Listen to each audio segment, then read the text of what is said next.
This is called psychological shadows and preoccupation with ideals. For a child, there are two extremely reliable ways of attracting the attention of others. First is to do things like screaming for help. However, sometimes that does not work to satisfy whatever needs may be present, including basic biochemical needs like nutrition and hydration. So regardless of the specific interests arousing someone to attract attention, the second method, besides any direct call for attention, is any indirect call. Indirect invitations for attention include performing behaviors that previously the child has been trained will bring attention, either in the form of rewards or punishments. An even more obscure way to indirectly attract attention is through fulfilling a role for another person that brings that other person attention, and that could then result in reward or encouragement or some kind of intention from that intermediary, we might say. So the person who, a child is assisting someone else in getting attention, and the attention that other person gets could be a reward of social approval or perhaps some other form of attention. But it's like a supporting role in terms of a leading man or leading woman or leading lady, or who's a protagonist and who's kind of a secondary character. This is taking that role of a secondary character. So the idea that other people's attention in general is valuable to anyone is, of course, just one possibility, but all of this commentary is within this idea that other people's attention is attractive to a particular person. So let's imagine a scenario in which there is a mother who would like to be viewed by others as an ideal mother. She values having that perception for herself, like having that perception of herself. And so she values other people having that perception too, such as her children or her peers. More broadly, a person may value being perceived as an ideal person, whether they're a mother or a woman or whatever it may be. People may value being perceived as ideal in whatever way. An ideal person altogether, or an ideal mother, or an ideal employee, or whatever specific kind of ideal it might be. So, what is a common ideal that defines an ideal person? One common ideal is the ideal of being a forgiving and accepting person, or even a forgiving and accepting mother. Of course, in order to be an unusually, distinctively forgiving and accepting person, it's relevant for there to be something unusual to accept or to forgive. In regard to cultural ideals of a mother, there are several challenges that might prove the superiority of the mother in regard to how forgiving or how accepting she is. A child who is unusual, especially in some way commonly perceived as negative, is essential for evidencing that one is an ideal mother or an ideal parent, if not in regard to a mother. The unusual detail could be some kind of physical oddity, whether athleticism or a deformation in the child, or something social, not so physical, but a social oddity, a social distinction, such as wealth or poverty or some type of fame. Fame could be positive, as in heroic glory, or negative, as in shame. I'll come back to that. So if a child develops some socially positive characteristic, the mother is presumed to be ideal for any cultivating that mother has done of that trait in the child. Again, the same thing would apply to a father or an employer training an employee, whatever it may be. In contrast, a socially negative trait allows the mother to show how forgiving and accepting she is. And it's these negative traits that are actually a bit more interesting because they're not quite as obvious, and so we're going to say a little bit more about that. A more negative detail is better for the opportunity to prove how forgiving and accepting the mother is. How ideal of a mother the mother is for being so forgiving and accepting. If moderately negative developments do not fulfill that role, then more and more extreme developments may arise in this drama of establishing whether or not the mother is an ideal mother in regard to being forgiving and accepting. And as long as that question is there, it could be that some element of that drama is going to be attractive and going to be cultivated by, in this case, that mother. But again, it could be an employer, it could be any number of things. What a great employer you are. You're so considerate of your your clients. When you have a challenging client, something really distinctive about that particular business person may be available to shine. So, is it possible that a child would internalize or develop a program to perform behaviors or otherwise experience results that would give that parent an opportunity to be perceived as forgiving and accepting? Is it possible for the child to cultivate those oddities, those challenges, those features of a life that would allow for the parent to experience that particular drama that might be of interest to the parent? Is it possible that a child would take into their adulthood an assignment to present a theme or issue to repeatedly explore, even on behalf of a parent whose drama they may be playing out? So, does my mother really love me? Or does anyone really love me? Would be fitting themes for a child who's playing the role of providing the test to prove that a particular other person is an ideal person, a truly loving person. Whether that is a mother, an ideal mother, a truly loving mother, or again, it could be any number of other things. But when we get to things about business and employees and employers, that stuff isn't quite as interesting, because when you have that dynamic of a child and an adult, especially a very young child, it's very, very subtle. Very subtle cues can possibly lead to a child taking on a role, an assignment, a theme to repeatedly explore.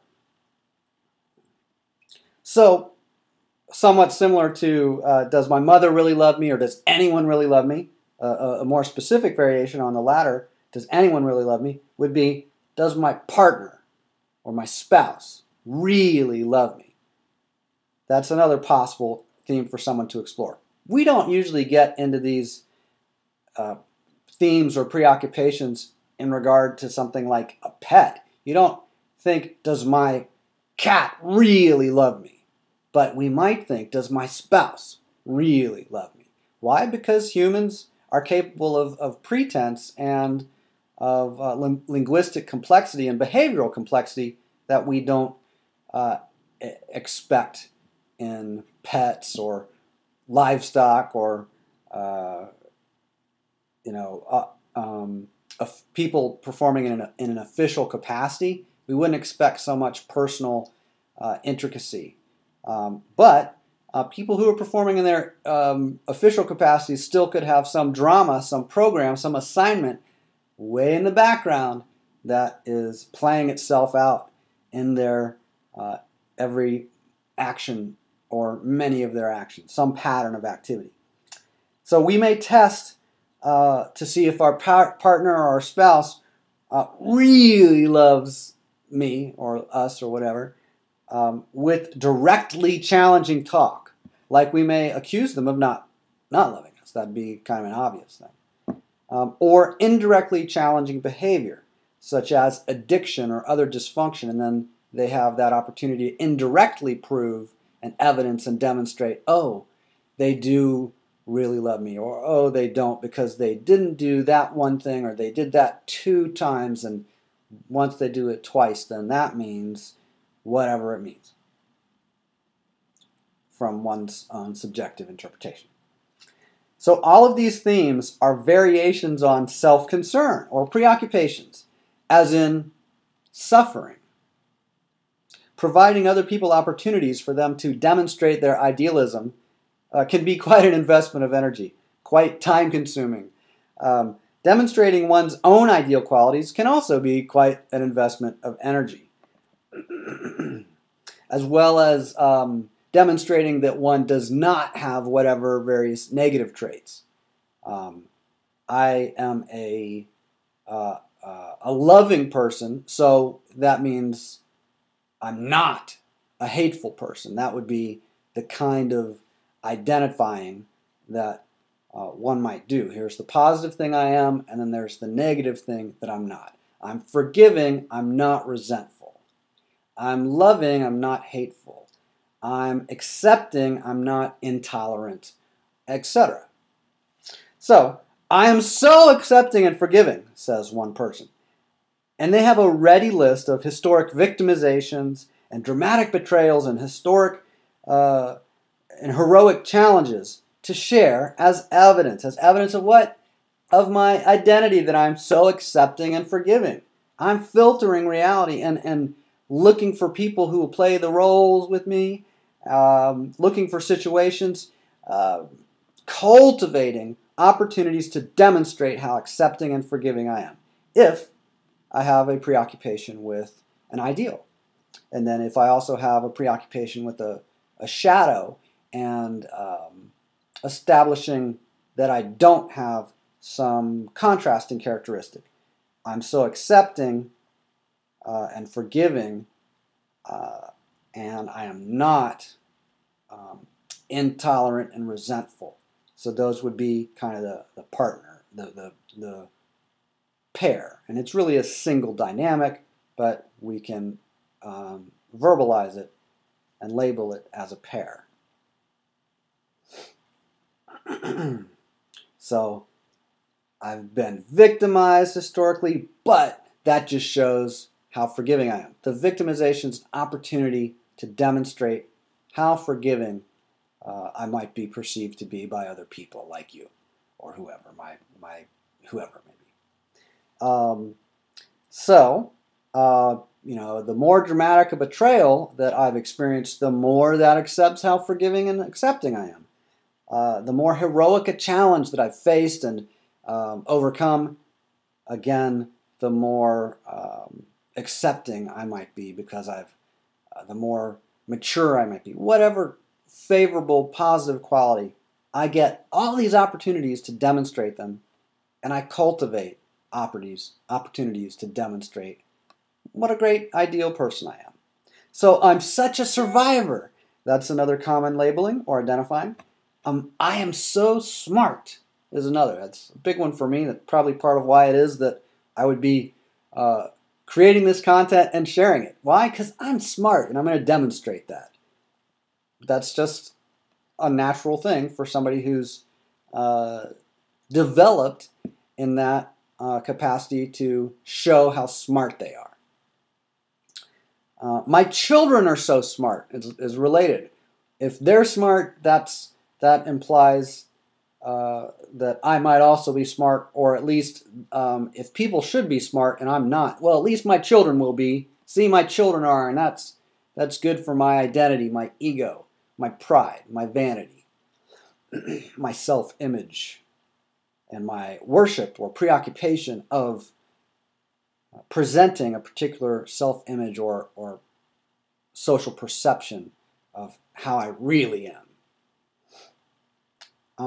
Another theme or preoccupation one might have is, am I pretty enough? Or strong enough? Or am I loyal enough? Am I happy enough? Am I Christian enough? Am I religious enough? Am I Islamic enough? Am I Jewish enough? Or, Democratic enough? Or Republican enough? Or whatever group labeling or whatever personality labeling that I might associate with, that's a theme that I might go around looking for opportunities and cultivating opportunities to demonstrate how I am the way I really am. But actually, all of that's just a persona. My mother was horrible, which proves that I'm heroic. My boss is impatient, which proves that I am patient, which demonstrates how patient I am. My political party is glorious, which proves that I'm going to heaven. My country is crumbling, which proves that I must rescue it immediately because I'm a hero, or whatever identity I may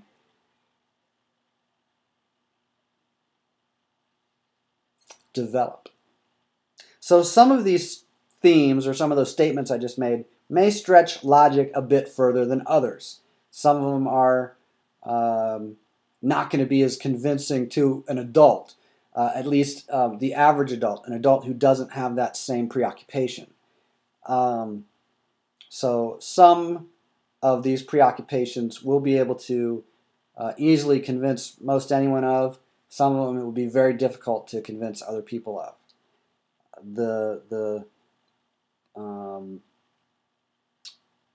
The degree of logical consistency of any particular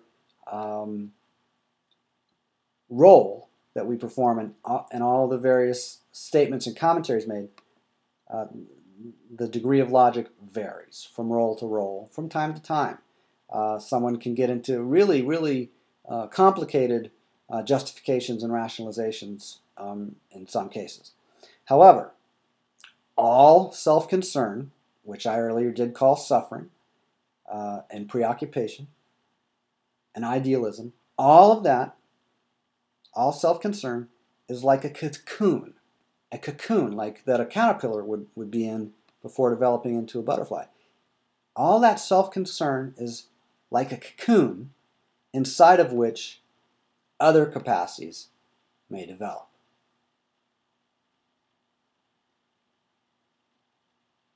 So each self-concern is one possible self-concern. Self-concern as a general category of human behavior or patterns of behavior, self-concern is one possible pattern of behavior, amongst others. And that is basically what I have to share with you about psychological shadows and preoccupation with ideals. Once one really distinguishes a particular ideal, or even the preoccupation with all ideals, once a person is really clear on this behavior pattern of preoccupation with ideals and forming psychological shadows to then establish that one does not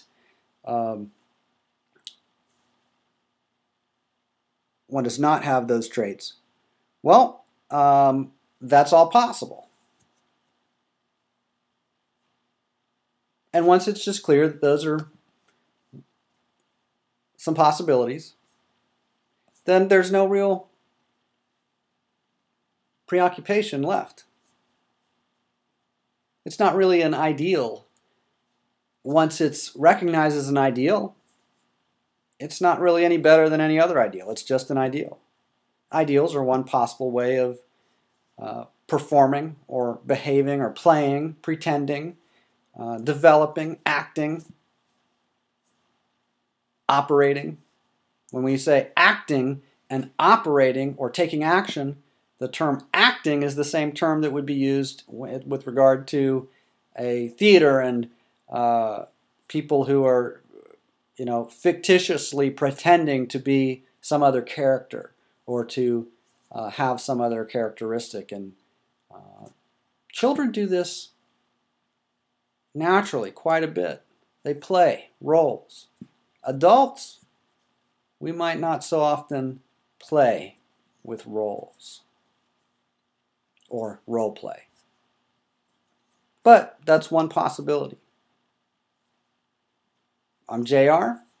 This is longer than I had thought it would be, but I have lots of content on my blogs and on my YouTube channel. Feel free to comment on this and to enjoy some of the other content.